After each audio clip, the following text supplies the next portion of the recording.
Shalom Bapak Ibu, Saudara yang saya kasihi dalam nama Tuhan Yesus.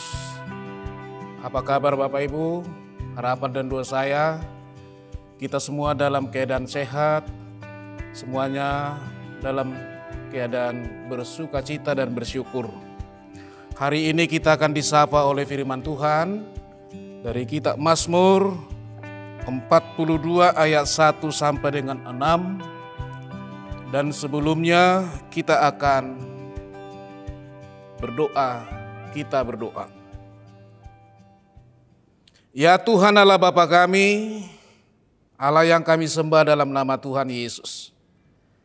Terpuji namamu Bapa, untuk saat ini kami boleh bersekutu, beribadah di hadapan-Mu, khususnya dalam mendengarkan firman. Tolong kami Bapa lewat Roh Kudus, agar kami dimampukan memahami firman-Mu dengan baik. Bekerjalah ya Tuhan di dalam diri kami masing-masing. Urapi hamba-Mu, menyampaikan kebenaran firman-Mu ini ke tengah-tengah jemaat Tuhan. Di dalam nama Yesus Kristus kami berdoa dan mengucap syukur kepada-Mu. Amin. Bapak Ibu Saudara, jemaat yang saya kasihi, firman Tuhan untuk kita dari kitab Mazmur 42 ayat 1 sampai dengan 6. Saya bacakan untuk kita semua. Kerinduan kepada Allah. Untuk pemimpin biduan, nyanyian pengajaran Bani Korah. Seperti rusa yang merindukan sungai yang berair, demikianlah jiwaku merindukan Engkau ya Allah. Jiwaku haus kepada Allah yang hidup. Bilakah aku boleh datang melihat Allah? Air mataku menjadi makananku siang dan malam, karena sepanjang hari orang berkata kepadaku, di mana Allahmu? Inilah yang hendak ku ingat.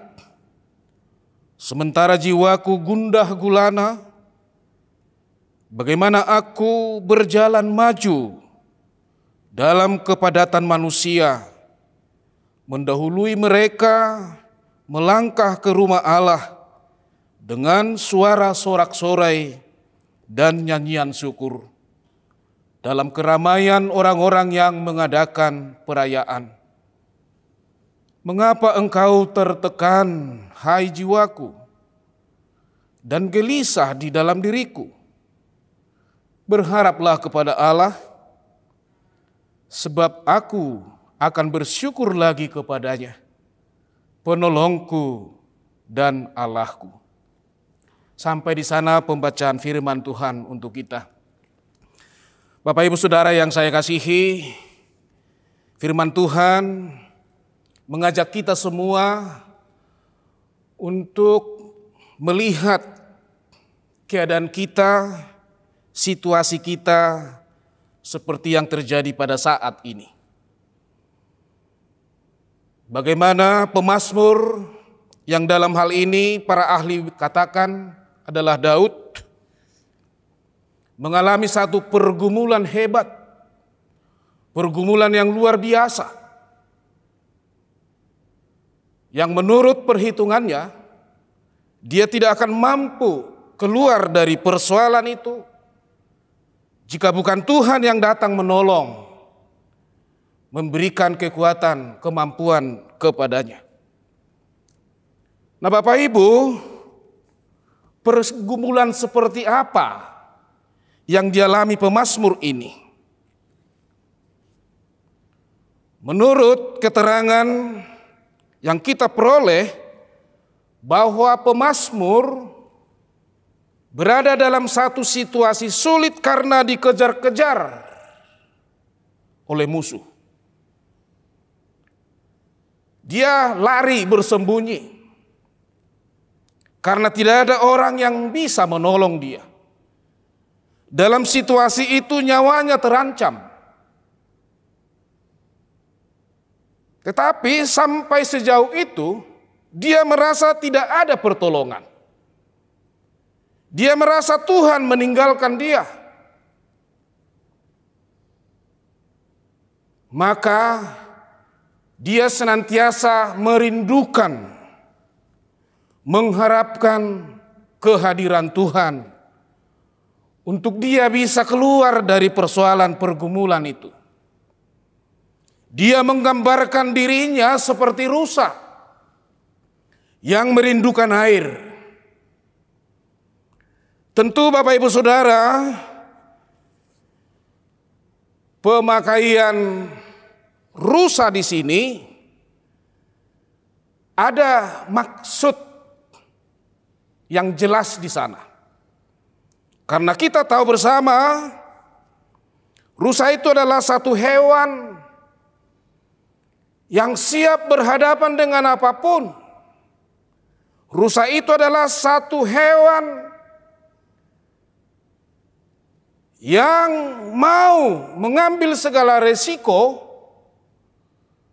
demi keselamatannya.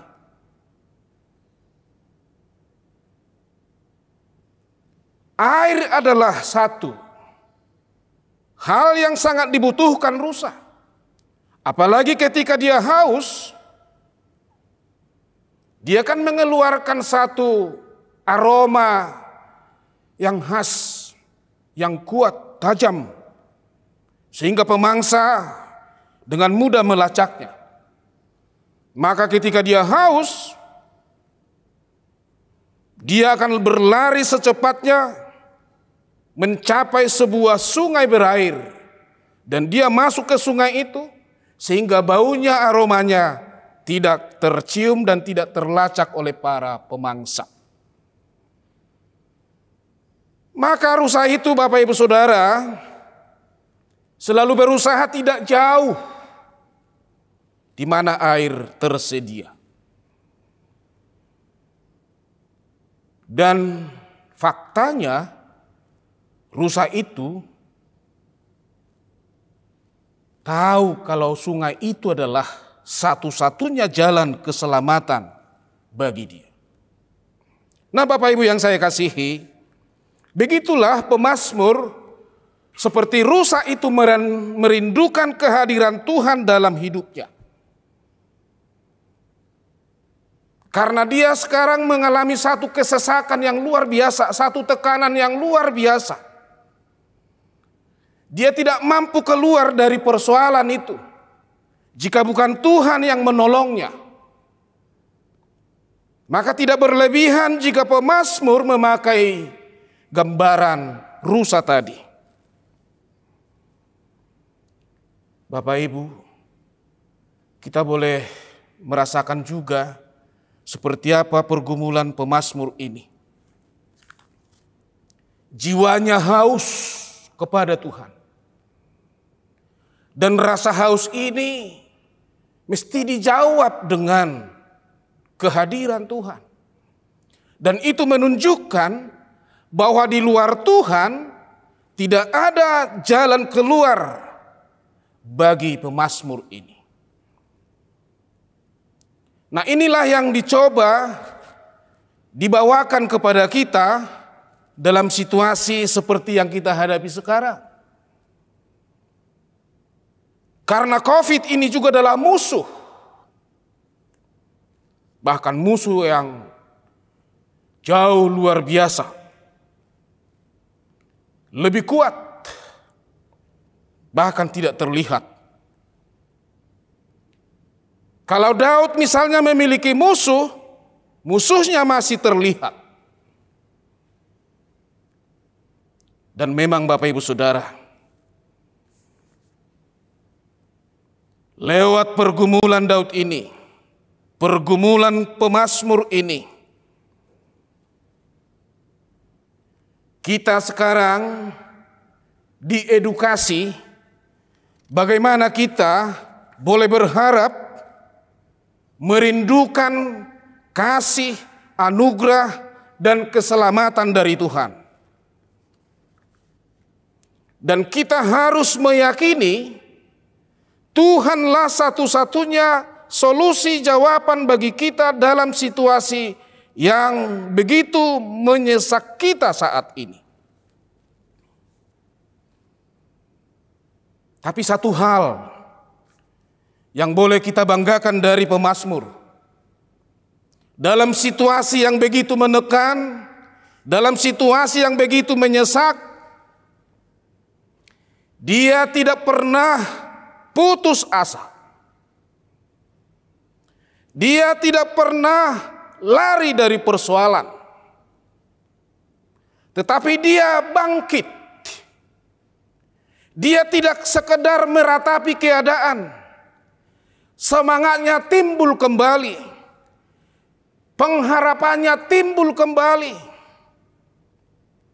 Dia tidak mau terjebak di dalam kesesakan yang menekan itu. Tetapi dia mengundang Tuhan supaya Tuhan hadir di dalam kesesakannya. Ini satu teladan yang luar biasa yang boleh kita teladani, kita pedomani dari seorang pemazmur.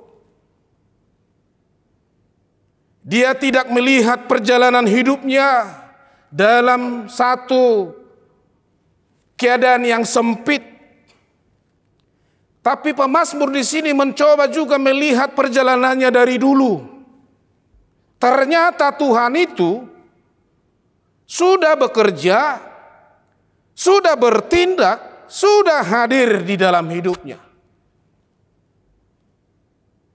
Jika Tuhan bisa bertindak melakukan sesuatu kebaikan pada masa lalu, maka hal yang sama pun Tuhan bisa lakukan di dalam kondisi saat ini.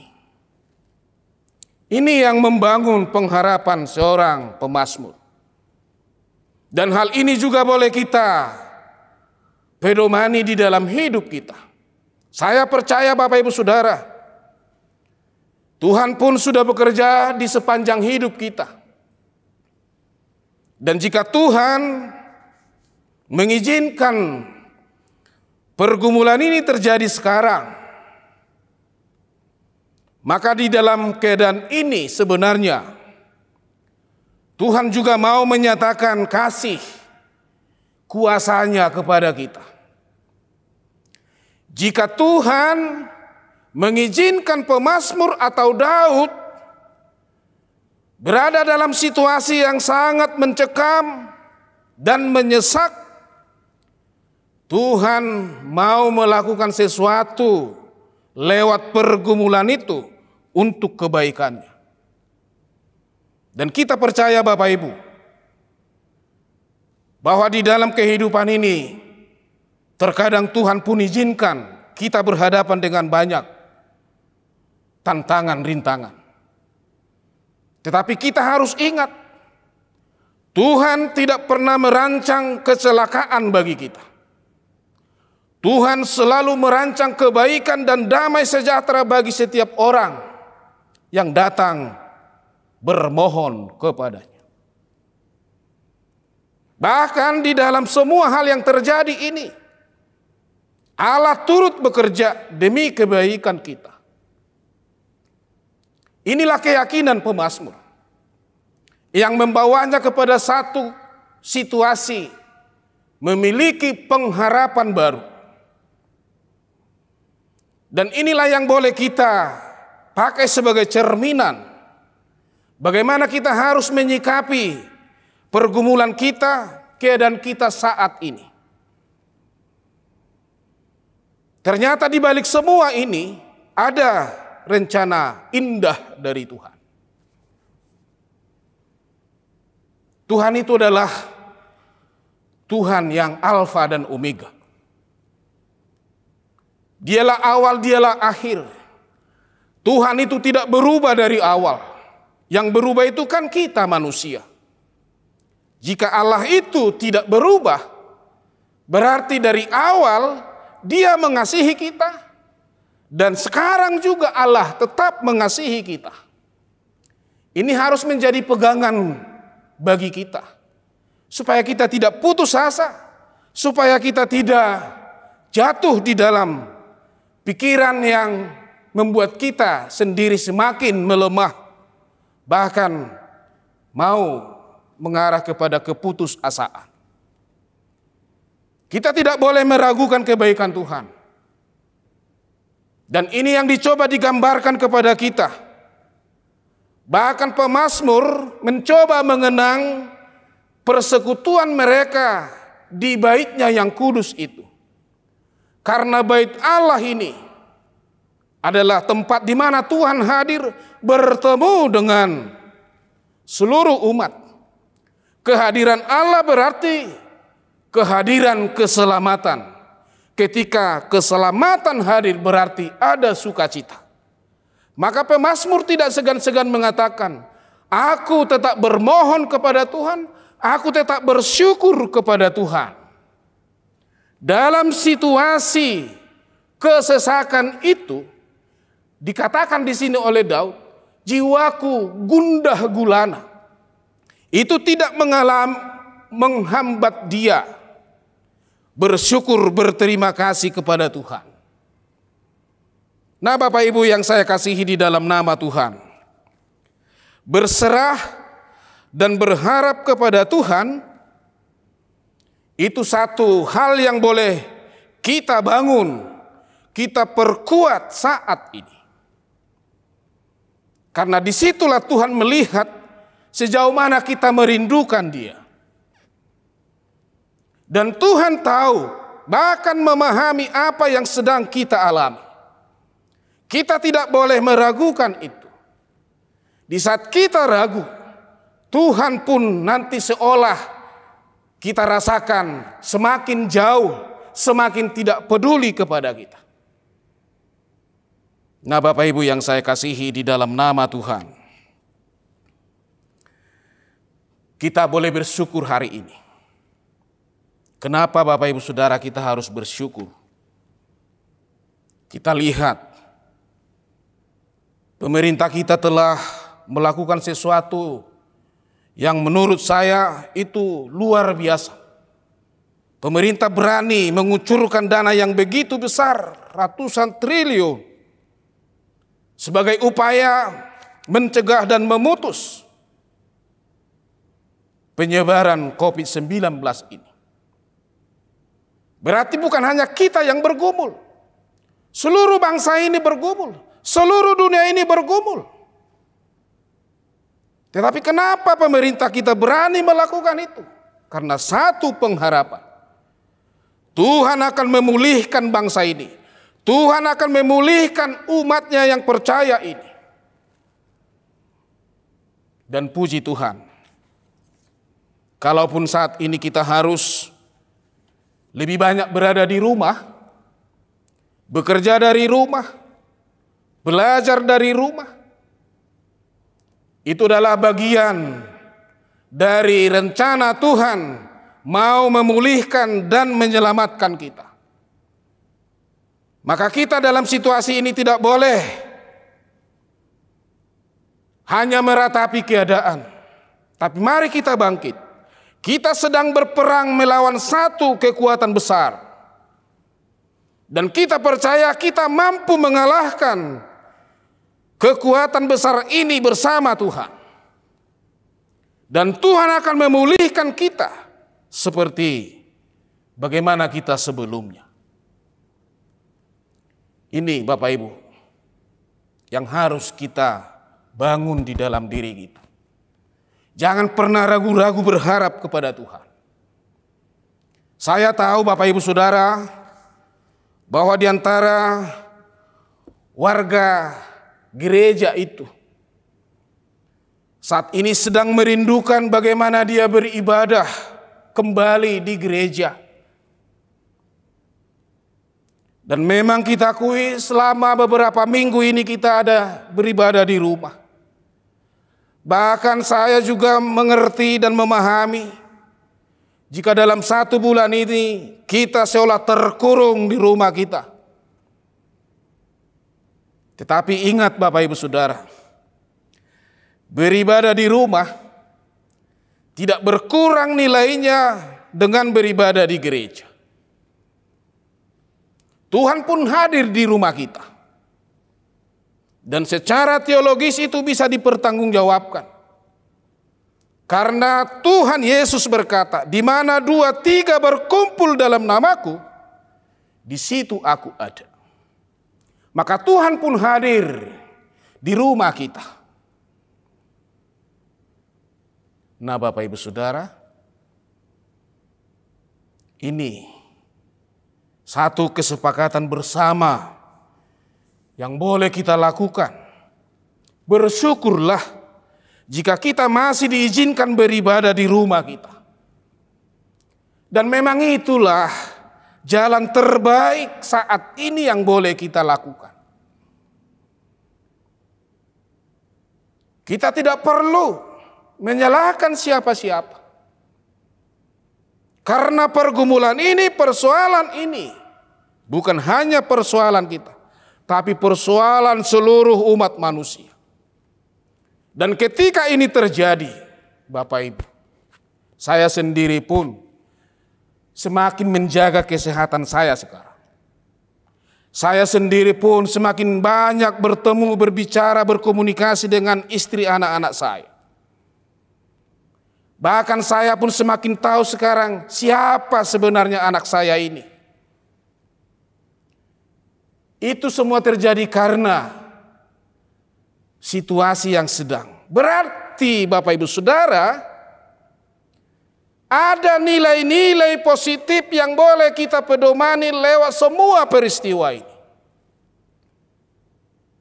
Dan disitulah sebenarnya Tuhan tidak pernah merancang kecelakaan bagi kita selain rancangan kebaikan, damai, sejahtera. Tadinya sewaktu saya bebas memakai waktu saya sebelum ada PSBB ini, ternyata setelah diberlakukan PSBB, saya semakin hemat. Tidak banyak lagi jajan keluar. Ini sesuatu yang baik menurut saya. Maka Bapak Ibu Saudara, kalaupun kita harus beribadah di rumah, ingat, itu adalah bagian dari rancangan kebaikan, damai, sejahtera Tuhan. Dan kita percaya kita akan dikembalikan seperti semula beribadah di gereja. Tapi ada saatnya kita harus bersabar. Cara Tuhan bertindak tidak selalu bisa kita pahami. Cara Tuhan memulihkan keadaan ini tidak harus seperti yang kita pahami dan kita inginkan. Tetapi Tuhan akan menjamin pemulihan ini. Karena semua yang kita lakukan di dalam nama Tuhan, itu akan tetap diperhitungkan sebagai jawaban bagaimana Tuhan akan menjawab doa dan harapan kita. Nah, Bapak Ibu Saudara, memang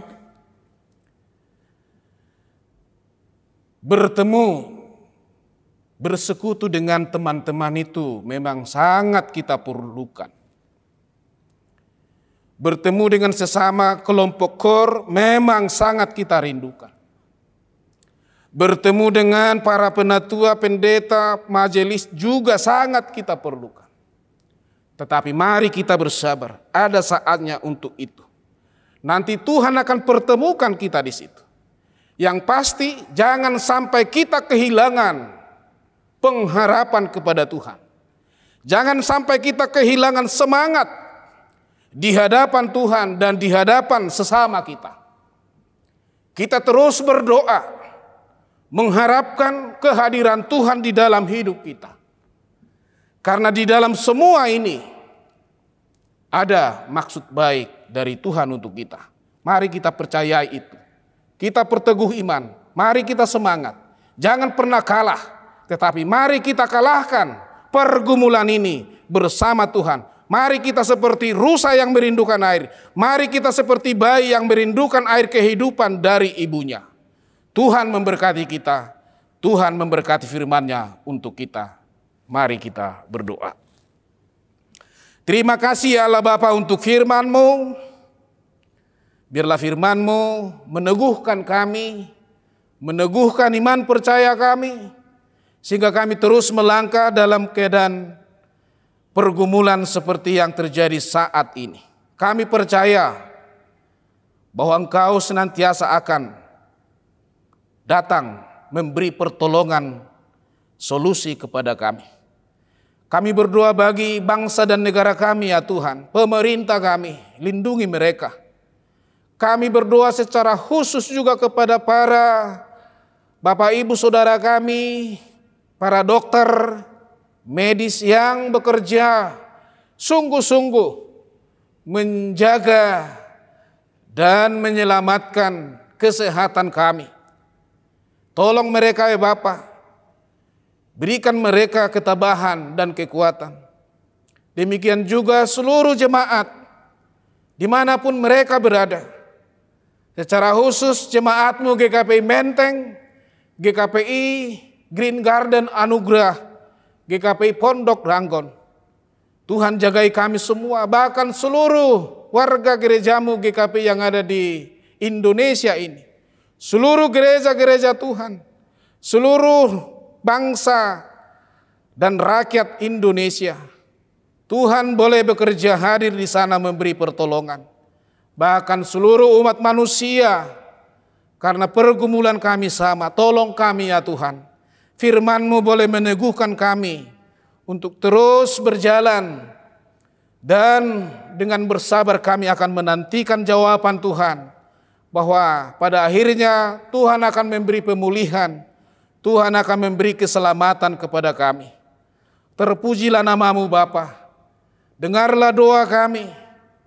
Di dalam nama Yesus Kristus, Tuhan dan Juru Selamat kami. Amin.